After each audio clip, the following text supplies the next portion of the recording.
Thank you, everyone. Thanks to the organizers for inviting me, or for saying yes to my abstract, rather. Hello to all the internet people, all three of you who are watching me. I'm going to be talking today, shockingly, at a conference on spacetime functionalism, about the function of spacetime. And it's not quite, I didn't mean for it to be quite as facetious as it sounds, because I do think that there is quite a bit to be said about the function of spacetime. It's something that Vincent alluded to when during his talk when he sort of mentioned my name. So there you go, your shout out, Vincent. But the motivation behind this talk is, in a sense, slightly different from people like Dave Baker, whom Eleanor mentioned in her talk.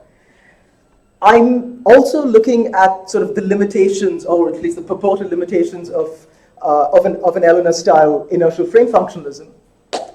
But I'm not looking for counterexamples in the hope that I'll be able to then argue against the functionalist position based on some kind of pre-theoretic, intuitive, however sophisticated it might be, intuitive notion of spacetime.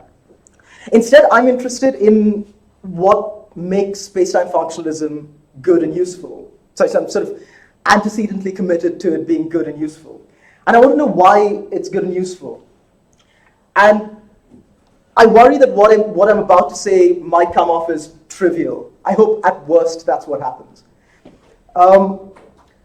I see the role of spacetime, I see the function of spacetime, as playing an important, I say role so much, as playing an important part in allowing us to theorize about the world in a way that saves us the trouble of having to do a lot of complicated physics, in a nutshell. And with this view of spacetime in mind, I want to see what inertial frame functionalism tells us about slightly unusual, possibly spacetime theories. And so, as Eleanor herself was saying earlier, we are, in a sense, engaged in a bit of conceptual housekeeping, if you don't want to say conceptual analysis. And she gave a very useful example of entropy and sort of why you might worry about whether black hole entropy really is entropy. And a really crude response to that is, well, if it is entropy, or if it behaves like entropy, then we can theorize about black holes using a lot of the physics that we have from thermodynamics that treats sort of other forms of entropy. And similarly, if we've got a notion of spacetime sort of encoding certain useful features of our theory, then it seems like trying to figure out what plays a spacetime role in a particular theory is sort of a good and useful thing to do. So to that end, here's the talk, here's the structure of the talk. I will extremely briefly, because we've already had 2 talks on spacetime functionalism, talk about spacetime functionalism.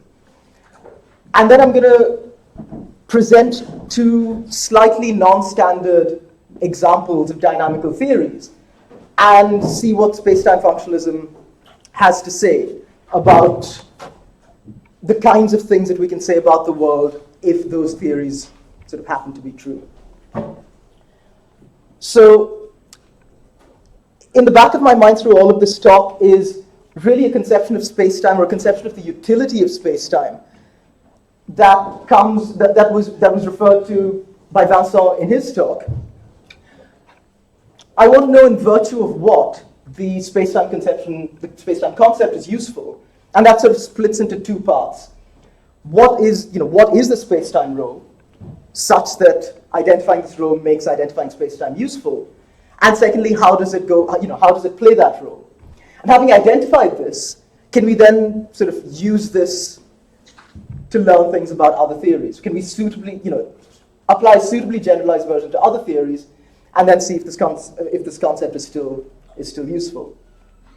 So, an oft-quoted Eleanor quote. This is from I think her most recent, a very recent paper on spacetime functionalism, which, as you all know, I'm not going to repeat it. It's just up there, and we've been talking about it all this time.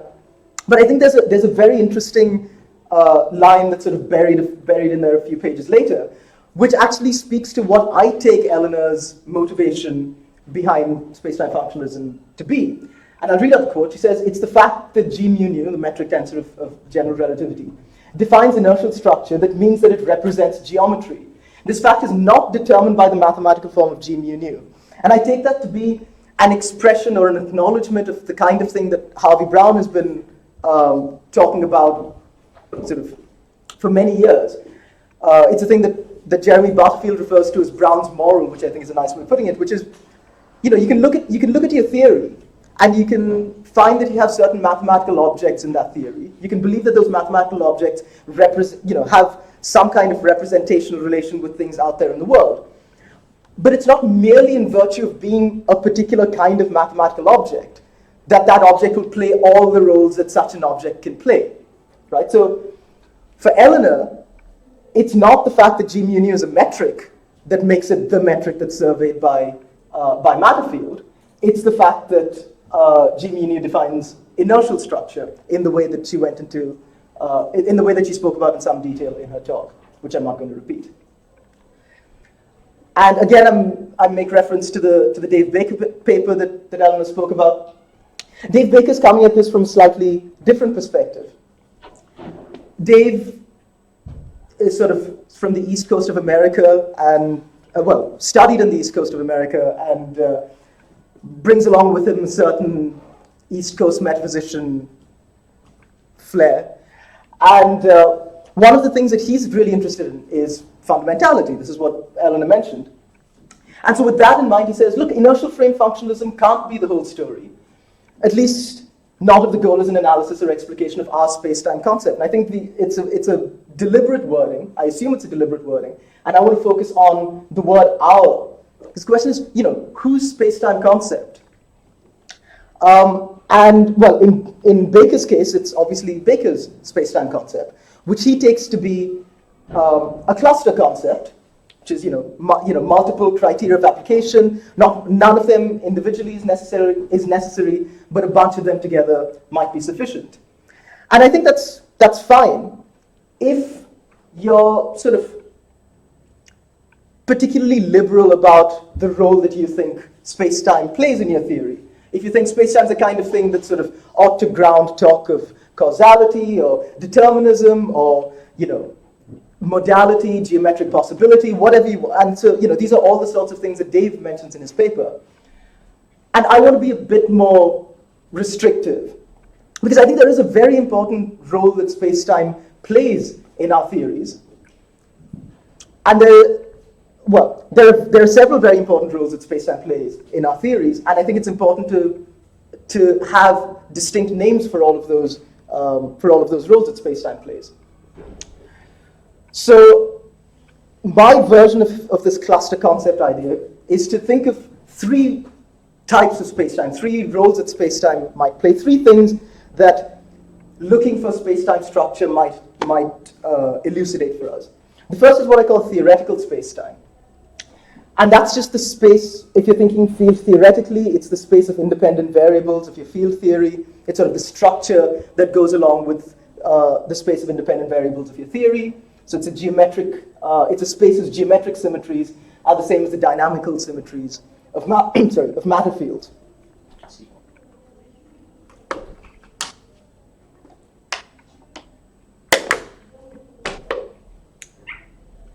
The next kind of space-time, and this is the kind of space-time that people like Harvey in his book and sort of various passages of some of Eleanor's other papers seem to indicate they're interested in. It's what I call operational space-time. And that's a space whose structure is surveyed by stable measuring devices, things like rods and clocks. And when I say surveyed by, I mean, implicit in all of this is the structure is some kind of metric structure. There are ways of generalizing this, but I'm just going to stick to relativity theory, sort of ordinary garden variety relativity theory for at least the first 2/3 of this talk. So for something to survey a metric structure is just, for some matter configuration, to read off intervals of proper time as given by that metric, right? A final kind of space-time structure, which we might be interested in, but I'm not, at least for the purpose of this talk and for sort of most of the things that I in general talk about. And I think Eleanor's also not interested in this because, well, she explicitly says this in one of her papers. It's something like, this stuff around us, the space through which we move, the space through which we have a kind of first personal experience of moving through.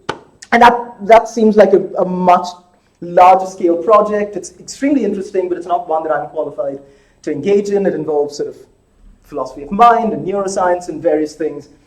And I feel like there's a lot of useful stuff that you can get from just thinking about theoretical and operational spacetime, and that's sort of what I'm interested in, and that's what I'm going to talk about today. So we knock out phenomenal spacetime. We're not interested in that. We're interested in theoretical and operational. So the talk, as I present it, makes two claims, and then sort of explores some of the consequences of those claims. So the first claim is inertial structure functionalism on its own, devoid of a number of other seemingly reasonable assumptions about dynamical behavior. Things like stability of measuring devices and whatnot, and other things, other examples that we'll see as the talk progresses. So the claim is inertial structure functionalism only gives us access to theoretical spacetime. And more importantly, this is not guaranteed to give us access to operational spacetime. If we have all the inertial frames, by which I mean if we have access to local information about dynamical symmetries or information about local dynamical symmetries, that's not guaranteed to give us operational spacetime, not merely in virtue of the fact that facts about cohesiveness of matter configurations is not touched upon by symmetry structure, but for slightly more subtle reasons that we'll come to in a minute. So this leads to two questions, and that's going to form the basis of the next part of the talk. The first question is, well, if inertial frame functionalism doesn't just directly give us operational spacetime, it gives us theoretical spacetime, is that on its own going to be a useful thing? And assuming the failure of inertial structure functionalism in certain counterexample cases, does that preclude our ability to arrive at operational spacetime in those cases? So let's address the first question first. It seems to me to be reasonable to think that our interest in theoretical spacetime is down to the fact that it encodes dynamics-neutral information. It's not information that's independent of the dynamics, but it's information that doesn't depend on idiosyncrasies of the dynamical field that you're considering. When you say, I'm dealing with special relativity, what that means is you've restricted your focus to a bunch of fields that are globally Poincare invariant. And so if you've restricted yourself to dynamical fields that are globally Poincare invariant, you can then make a claim about worlds for which that restriction holds. And you can make a lot of very useful and interesting metaphysical claims about those worlds. You can talk about what kind of signaling, for example, might be possible in worlds like that. You can say, these worlds preclude the existence of superluminal signaling. You can also make claims about how rods and clocks might behave under the assumption that stable rods and clocks, or sort of measuring devices more generally, exist. And that seems to be sort of a useful thing that spacetime can tell us. On the subject of important metaphysical notions, it seems like notions of, a whole lot of metaphysical notions turn on your account of spacetime and actually sort of actively use idiosyncratic features of a spacetime that you determine. So things like determinism, are our laws deterministic? Can we formulate an initial value problem? Things like causality, as I was talking about just a minute ago, can we signal in a particular way? Can this point in spacetime influence that point in space? Things like that.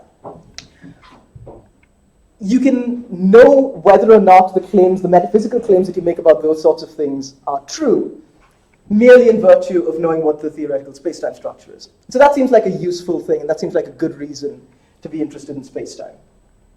So I'm going to focus on causality just as an example, because it's quite an intuitive example. And if you look at the light cone structure of Minkowski spacetime, you see that it's a direct consequence of the relativity principle, which is really stuff that's encoded in the symmetry structure, which is the stuff that's encoded in our notion of theoretical spacetime. And a further postulate, the like postulate, it's a further claim about what the invariant quantity relevant to this particular theory might be. And from that, you can now make sort of dynamics neutral claims across the board. So much for question one. I mean, we'll return to question one. Obviously, I will raise some doubts about sort of the applicability even of this concept. But more interestingly, let's think about question two, about how it is that we might think we might have access to operational spacetime. And since operational spacetime brought with it the notion of sort of being measured by stable measuring devices, I mean, that was an implicit reference to what's known as the clock hypothesis. The clock hypothesis is basically a hypothesis about the existence of clocks, which are stable matter configurations that read off proper time intervals according to some metric. And it seems reasonable to refer to that metric as the spacetime metric, although I think Patrick would disagree, and we can sort of, I look forward to the 20 minutes of discussion with you after this. So in 2013, in a paper in Foundations, Sam Fletcher proved a theorem, which he interpreted as proving the clock hypothesis for light clocks, which is to say Langevin clocks. So these are clocks, really simple clocks that consist of two perfectly reflecting mirrors with a photon bouncing between them. I say photon, he does it wholly classically, so it's sort of the classical approximation of it's sort of a Gaussian wave packet in an electromagnetic field in the geometrical optical limit. We'll come to what that means in a minute. So Sam proves this theorem in which he says, no, the clock hypothesis in all of GR is completely fine. And if it is the case that the clock hypothesis in all of GR is completely fine, then it seems like we can use light clocks to give us access to operational spacetime. It might turn out to be difficult because you might have to restrict yourself to extremely small regions of spacetime, but at least in theory it's possible. I think you see where I'm going with this. It relied on a really sort of not all that kosher assumption. Let's call it the relativistic null hypothesis. And that's a hypothesis that light always traverses null GAD6 of the metric field of general relativity, GAV. Is this uncontroversially true?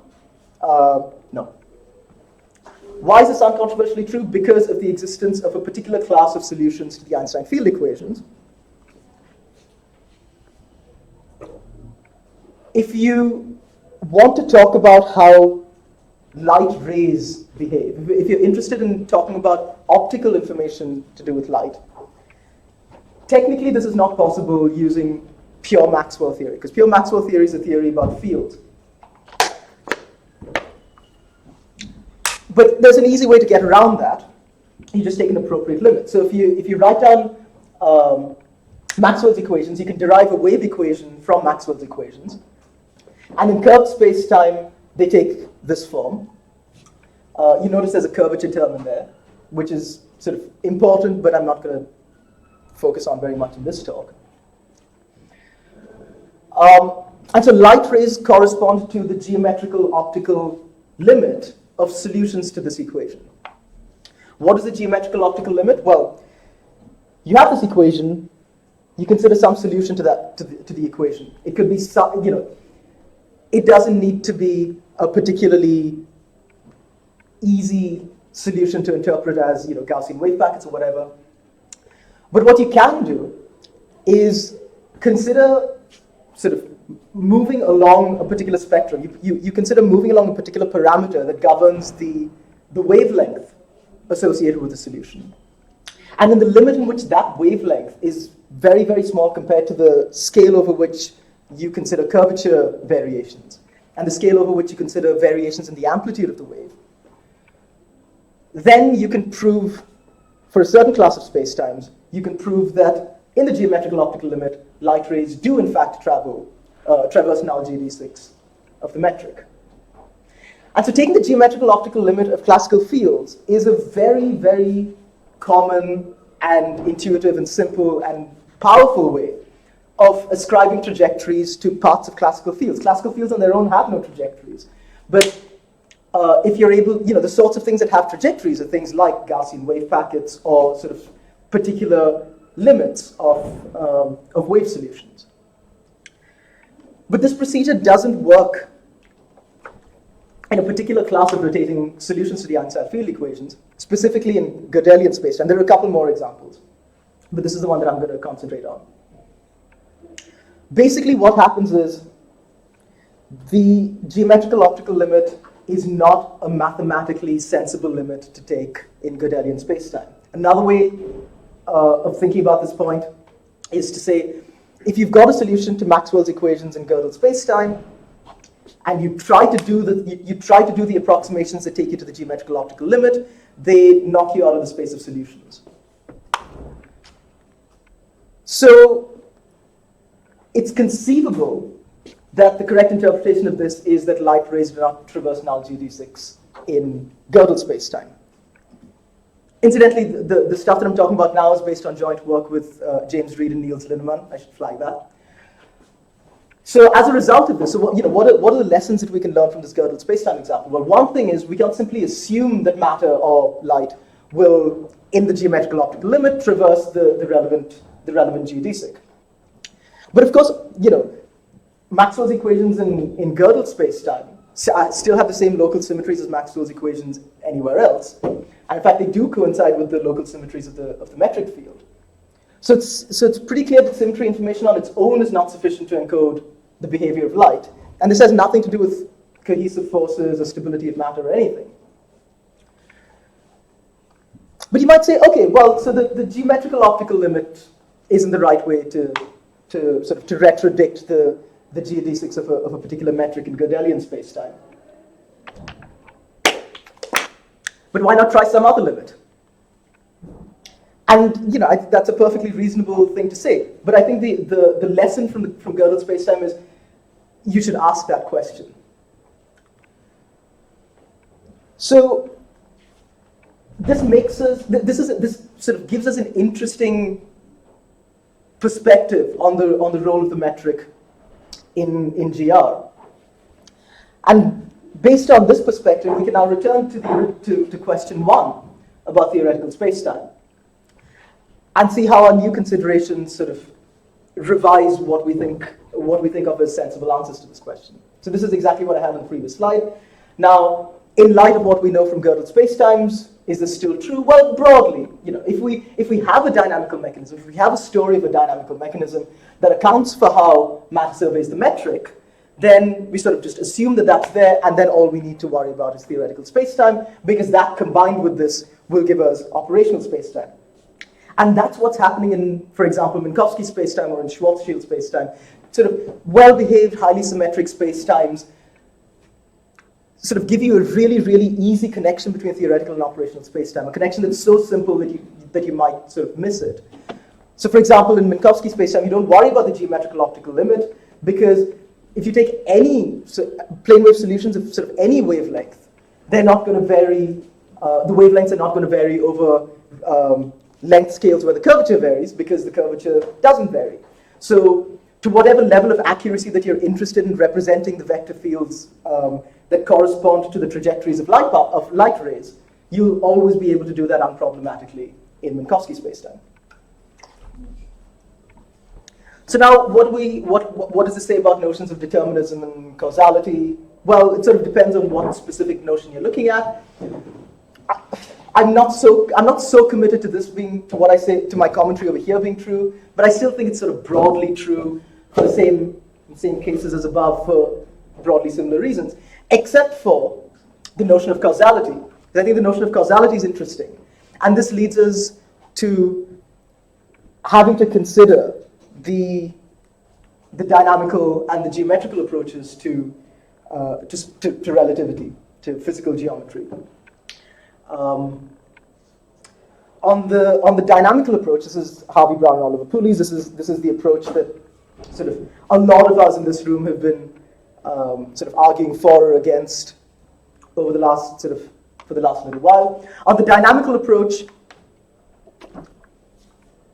it seems like notions of causality are tied to the behavior of matter fields, because on the dynamical approach, there's nothing more to spatiotemporal notions than they're encoding particular salient facts about the dynamics. So if you have a dynamical theory that tells you that, for example, light rays propagate outside of a light cone, or sort of various other weird things, that's the thing that you take seriously. So the Gödel example might, in this case, be taken to engender a violation of relativistic causality on the dynamical approach.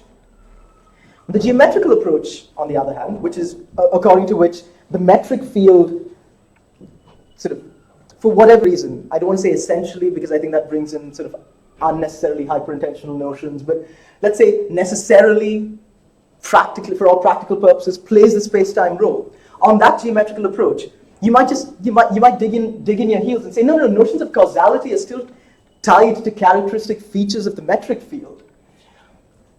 And so what your Gödel example shows is that the geometrical optical prescription is the wrong way to go about figuring out what the,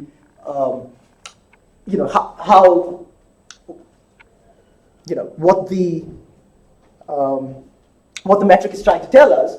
But there are other ways that you might go about doing this. And really, what's constraining the kinds of geometries that you measure is the metric itself. And that's what I just said. But either way, the moral of the dynamical approach still stands. The moral is that the metric field in GR will not be the one that's surveyed by rods and clocks or light rays or whatever, merely in virtue of its status as a metric field. There has to be more of a story. The proponent of the geometrical approach might say, I don't know what that story is, I believe it's there. And the proponent of the dynamical approach is the kind of person who will be skeptical about that claim. And this leads us to a kind of weird reversal of the applicability of inertial frame functionalism, because it seems like it sits most naturally on the dynamical approach. But of course, here on the dynamical approach, your inertial frames are not specified by the behavior of the kinds of things that you build rods and clocks out of, because there's at least potentially a violation of the universality constraint on picking out inertial frames. Whereas if you believe that the space-time, that the GAB metric is itself the object that plays a role in space-time, then you can use that to determine what your inertial frames are. Right. How much time do I have, Karen? 10 minutes? Excellent. So in the last 10 minutes, I'm going to give you a slightly more problematic case study. This is my third talk in Geneva, and I've spoken about supersymmetry every single time. Sorry, Chris. This time it's going to be much shorter, and there's going to be almost no maths in it. But there'll be some maths, and there's almost no sort of controversial physics in it, apart from the assumption that supersymmetry exists. But that's fine. And I think the first question is why think about supersymmetry? You can sort of tongue-in-cheek just go, yeah, we're philosophers, it doesn't matter if they ever find supersymmetry. But I think supersymmetry is really interesting because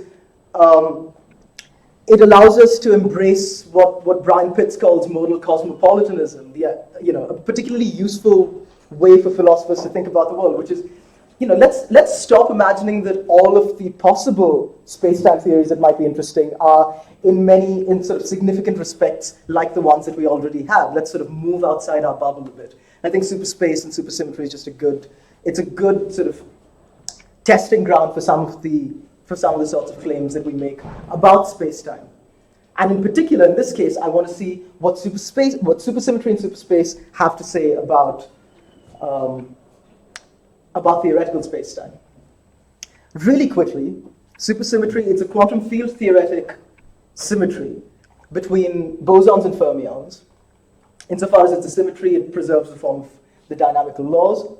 But you can think about this in one of two ways. You can think about this dynamically, by which I mean you can think about the supersymmetric transformations as just transformations from bosons to fermions that leave the form of the equations of motion invariant, alternatively, that leave the form of a Lagrangian quasi-invariant. And as a consequence, they map solutions to solutions. Or you can think about it as a space-time symmetry in the sort of standard kind of John Ehrman sense. It's a set of, the Anderson-Friedman-Ehrman sense. It's a set of transformations which leaves invariant certain objects characteristic of space-time structure. So, for example, the Poincare symmetry of Minkowski spacetime is something that leaves the Minkowski metric structure invariant, and in virtue of that is a spacetime symmetry. So in ordinary spacetime, you coordinatize an event using a quadruple of real numbers in sort of high-dimensional spacetime. It'll be an n-tuple. And then a classical field, or well, any field, is a map from this space of events, space of independent variables, to some mathematical space. Quantum field theoretically, a bosonic field is a map to a space of commuting operators, a fermionic field is a map to a space of anti-commuting operators. But if we're only interested in this sort of commuting, anti-commuting type behavior, then we can consider classical analogs. We can just take sort of the classical limit. And by that I just mean, let's imagine a world in which we had classical fields that took values in spaces that are either commuting or anti-commuting. So you just imagine that there are numbers that commute and numbers that anti-commute. This can be made completely precise, but I don't think there's any point in sort of really going into the mechanics of how that's true. So one way of understanding why our standard space-time manifold coordinates commute is by thinking about how in classical field theories, all of our classical fields commute. And so the commuting behavior of our fields is reflected in the commuting behavior of our manifold coordinates. And so for classical non-commuting fields, if this behavior is universal, then it seems like a perfectly reasonable thing to do to bring the non-commuting behavior or the anti-commuting behavior onto the space of independent variables. And in a sense, this is exactly what we do when we consider Minkowski spacetime. We're taking dynamical symmetries of matter fields and we're reflecting them in our manifold structure. Superspace is this, arguably the best spacetime setting for a supersymmetric field theory. And it's an extension to ordinary Minkowski space. It's just got the four ordinary Minkowski coordinates, and it's got four anti-commuting coordinates. So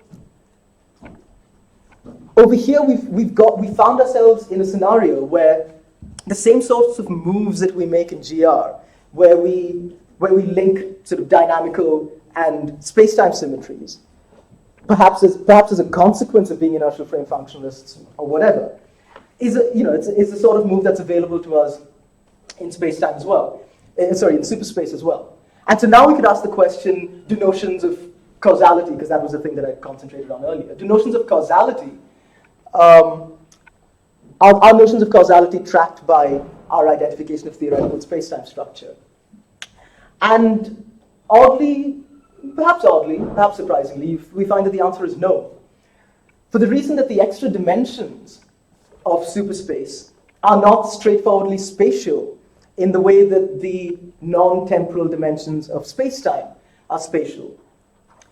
And this is the only bit of maths, but I think it's fairly clear what's going on. If you've got, recall that the thetas were the anti-commuting coordinates.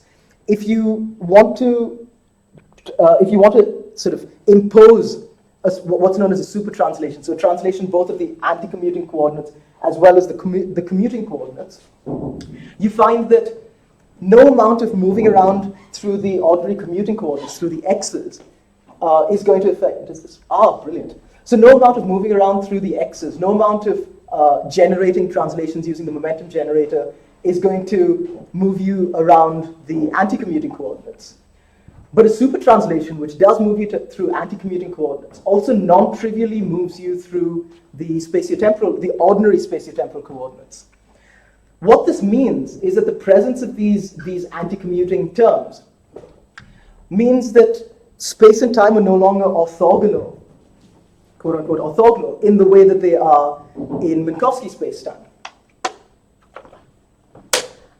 And now if we think back to Minkowski spacetime, if we think back to what the orthogonality condition of space and time was doing in Minkowski spacetime, it was allowing us to articulate a light postulate. So we still have a relativity principle because we still have a symmetry group in superspace. But the associated relativity principle on its own, in the absence of a like postulate or an equivalent, can't ground the distinction between time and space in the same way as you could in Minkowski spacetime.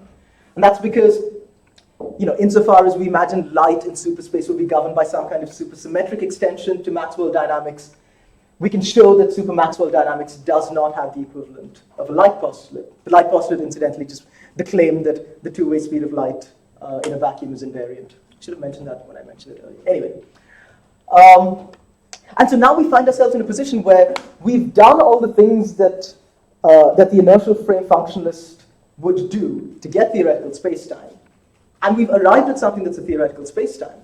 But we found that it's not quite as useful as arriving at theoretical spacetime in special relativity. And that's because the attendant dynamical features that we could sort of take for granted when doing a metaphysical theorizing in special relativities are no longer present. And so that's why it's interesting to look at superspace. And so to conclude, on time, I believe, we need to be careful about the work that we think we can unproblematically assume that our spacetime functionalism can do. So theoretical spacetimes can, but they do not always ground concepts like causality and determinism and whatever. They do in certain well-behaved theories, and there's a large class of well-behaved theories, and that's why spacetime functionalism is really, really good and useful and important. But it's also important to realize where this falls apart, and in virtue of what this falls apart. And be cognizant of the domains in which we actually do just need to do the physics. We do need the full dynamical story. And I'd like to just conclude with the idea that the failure of spacetime functionalism is not a failure of the utility of the spacetime concept itself. It's still unproblematically picking out at least the theoretical spacetime concept. I see it more as a failure to pick out, a failure of the spacetime concept itself to be useful in a certain type of metaphysical theorizing. And I think that's all I wanted to say. So thank you. Thanks,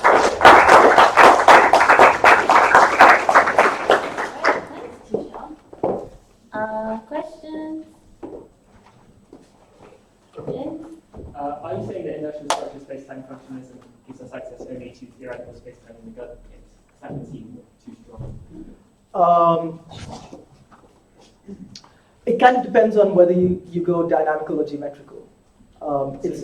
So I mean, what the example shows is that one can't construct a Fletcher-style light clock, but that doesn't preclude the other kinds of light clocks or clocks which approximately satisfy the hypothesis or clocks which only work in inertial frames, blah blah blah. Yeah. And it seems like all of that, if those kind of things exist, would suffice for inertial frame functionalism to give us access to operational spacetime in the code. I completely agree. But I mean, the point of this was just to say you need that story, and what we've taken to be the thing that fills in that gap has been things like the geometrical optical limit.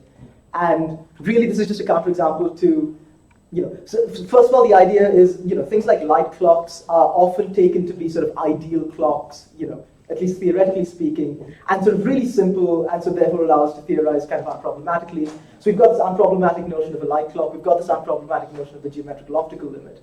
And that might seem to be the kind of thing that'll ground your inertial frame functionalism, and all I'm trying to say is, in that particular case, that's not what's happening. It may happen in some other case. But if you're convinced that it's going to happen in some other case, then I think you're committed to a geometrical, to embracing the geometrical approach. If you're more agnostic about that, then I think that's characteristic of the dynamical approach. Okay. Yeah, I'd also like to kind of inject some things we were discussing over lunch, because I think one could take from what you were saying is we should distinguish very clearly between this operationalist approach to functionalism and theoretical functionalism. And in a sense, one could say that common sense functionalism is exactly the functionalism that that turns on the operational role, with the full theoretic platitudes being the operational definitions, whereas theoretical functionalism, as you call it, that's more about well, analyzing the conceptual roles that certain theoretical terms are playing. So I think it might be very interesting to discuss this distinction between, or this link between common sense functionalism, understood as drawing on the operational role certain concepts play, and theoretical functionalism that is focusing on the theoretical role. It also touches a bit on the question we were discussing in the last talk with James, that spacetimes in which there are no rods and clocks, okay, then operational functionalism doesn't apply there. Yeah. But we could very well make the case, for the same reason why you were rejecting common sense functionalism, and most people in the room probably would reject operations per se, well, that means we should go for the theoretical functionalism instead. Yeah, so I mean, in a lot of cases, theoretical spacetime will give you sort of, at least practically speaking, what might be a necessary step towards constructing operational spacetime. That's true. And if you have no rods and clocks, it seems like basically the motivation behind sort of thinking about things in these terms is to rule out what I think, what I consider to be an unnecessary restriction on the spacetime concept, which is to say, if you don't have rods and clocks, if you don't have stable bodies, then you don't have spacetime. Yeah. So I want to just push back on that a little bit. I think that operational spacetime is very different from something like a common sense set of platitudes. I mean, ultimately, if you think that what we're doing when we empirically theorize is sort of physical salience or representation relations all stem ultimately from empirical results, it's a really integral part of the theoretical project to work out how it operationalizes a theory. And that's done in a way that's a very long way away from the layman's common sense. It's done in a highly specialized way. So I think it's really important that's very different. The common sense platitudes have more to do with something like the phenomenal role that you were picking out. And I think it's rather important to divorce those two notions. I think I can see that it's useful in some situations. I mean, I think it's the theoretical spacetime versus operational spacetime distinction, I think, can be very useful in certain situations where we're a long way away from operational significance. Mm-hmm. And you want to point out that what's happening is you have some piece of structure that's playing the same role that the thing with operational significance does in this other role, and it's spacetime in that sense. I think that's helpful, but I think that trying to think about the project as one of operational significance being sort of segregatable from the theory is just not the way to think about how any of our theoretical terms get meaning or salience in the first place. So I think I think there are purposes for which you can divorce these two things, but you want to be very careful of thinking of these as sort of disconnected projects, lest you make a nonsense of how theories get any purchase on the world at all. But you don't have to be an operationalist to think that the physicality or the salience of theoretical terms in highly theoretical constructs comes ultimately from their relationship to the operations. Yeah, I completely agree. But that's sort of perhaps it didn't come across in the way that I presented it here. But one of the reasons that I'm interested in the theoretical spacetime is because there's a lot of physically salient information in the symmetry structure of a dynamical theory. There's a ton of it, and I don't want to just sort of throw all of that away and say, yeah, but until you give me a pointer reading, I'm not going to consider that information to be sort of physically useful or physically salient. I think that's sort of why I think that's sort of what motivates this distinction between theoretical and operational. Not so much I don't so much want to think about theoretical spacetime as sort of a massively impoverished sort of halfway house towards operational spacetime. I still want to think of that as being something that is a result of being interested in sort of important physical characteristics across sort of that are shared by a variety of fields in whatever theory you're considering. It's a question. Is there? I cannot see why the optical geometrical approximation failed in world spacetime, because it's something related with the global behavior of the spacetime. I cannot see how this can fail. So there's a recent paper in classical and quantum gravity by by two physicists, Arsenio and Hodgman. I think should have the reference here. Yeah, it's the first one up there. And yeah, basically they show in that paper that so basically what's happening over there, sort of really briefly, is when you take the geometrical optical limit, or when you make the geometrical optical approximation, you're basically doing a two-scale approximation, right? You're saying you're considering wavelengths that are smaller than the things that I said earlier. And from that, you derive the dispersion relation that says kmu equals 0. In Gödel spacetimes, and they're not clear about exactly what the reason for this is. They conjecture that it might have something to do with rotation, because a similar result goes through in Kerr spacetimes. But in those spacetimes, the approximation, the geometrical optical approximation, is inconsistent with the dispersion relation being kmu equals 0. That's the sense in which electromagnetic light doesn't travel. You have to look for it, because locally it's difficult to understand, because if you have locally model space-time is equal to any other space-time, and then if you just imagine that this optical geometry, you just think about some emitter that is sending a signal to another receiver, which is close by. Then if you analyze only this trajectory, I don't see why it should be a problem here. Another thing is that if you analyze the entire space-time, because if you analyze the global properties of that, then for sure this space-time is very... Yeah, I mean, it's got insane other features. Yeah, I agree. Yeah, I mean, the answer to exactly where it comes from me is I don't know, but I'm perfectly perfectly convinced that it's willing to be convinced that it's sort of global features of.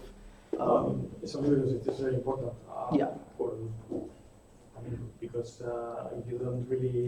if you are not able to really analyze trajectories locally, to the very notion of geodesics is in trouble. Yeah. Also, maybe a completely stupid question. I mean, is electromagnetism well defined on Gödel spacetimes? I mean, especially the initial value problem. Another thing is that because I think it's very difficult to analyze. Yeah. You have close to left. Yeah, but if the initial value problem is not well defined, so what? I mean, then the whole question doesn't make a lot of sense. I mean, in general terms, I will not take this example of stuff, because this is model spacetime is a counterexample of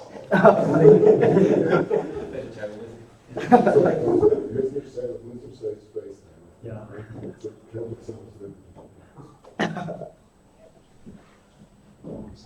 Other questions?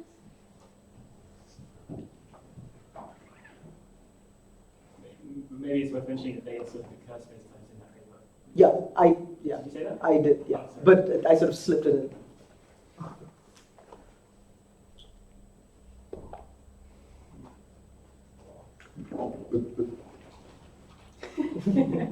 Then again, a similar question arises there, because it seems like locally in a Kerr spacetime there shouldn't be a problem with the geometrical optical limit.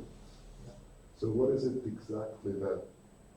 That's why I would like to know the details of that. Because Kerr spacetime also, they have close time curves in some region versus spacetime. Yeah, you have to Maybe the problem is a global, that you cannot define global solutions of this limit. Yeah.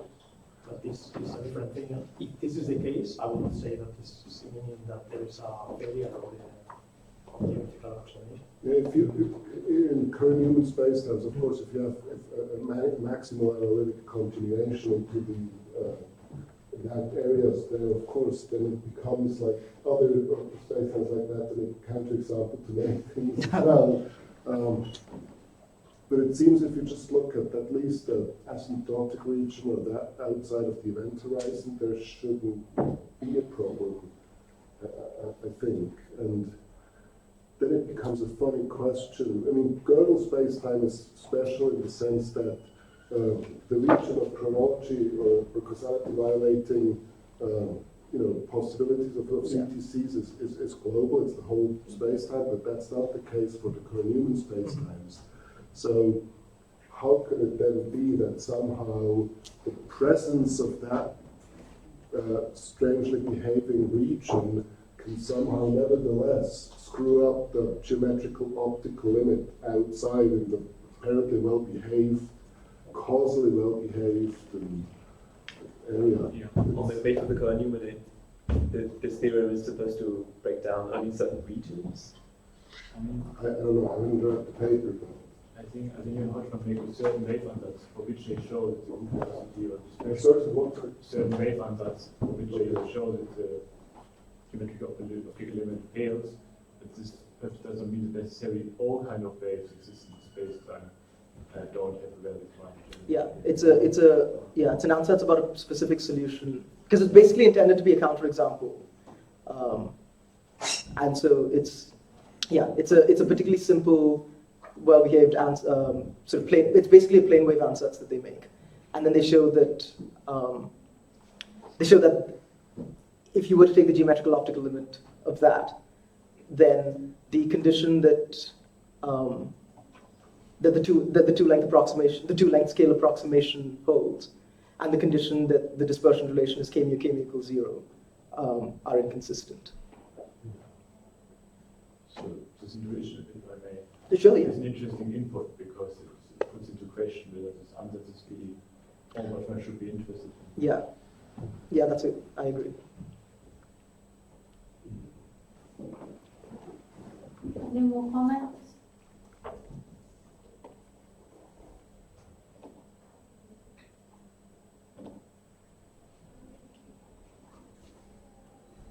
I agree too much. All right. yeah, I mean, that's